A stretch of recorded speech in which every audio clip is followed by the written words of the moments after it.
আসসালামু আলাইকুম রহমতুল্লাহি ওয়া বারাকাতুহু।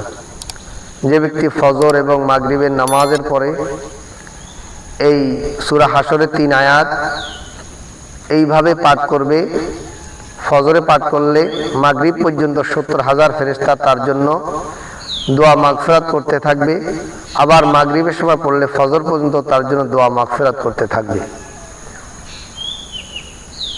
أعوذ بالله السميع العليم من الشيطان الرجيم.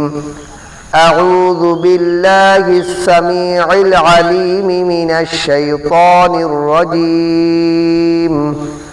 أعوذ بالله السميع العليم من الشيطان الرجيم. هو الله الذي لا إله إلا هو عالم الغيب والشهادة هو الرحمن الرحيم.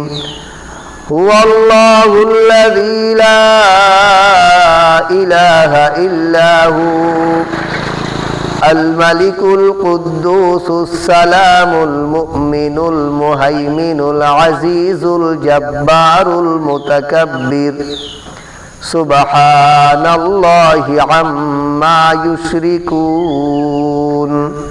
هو الله الخالق البارئ المصور له الأسماء الحسنى يسبح له ما في السماوات والأرض وهو العزيز الحكيم.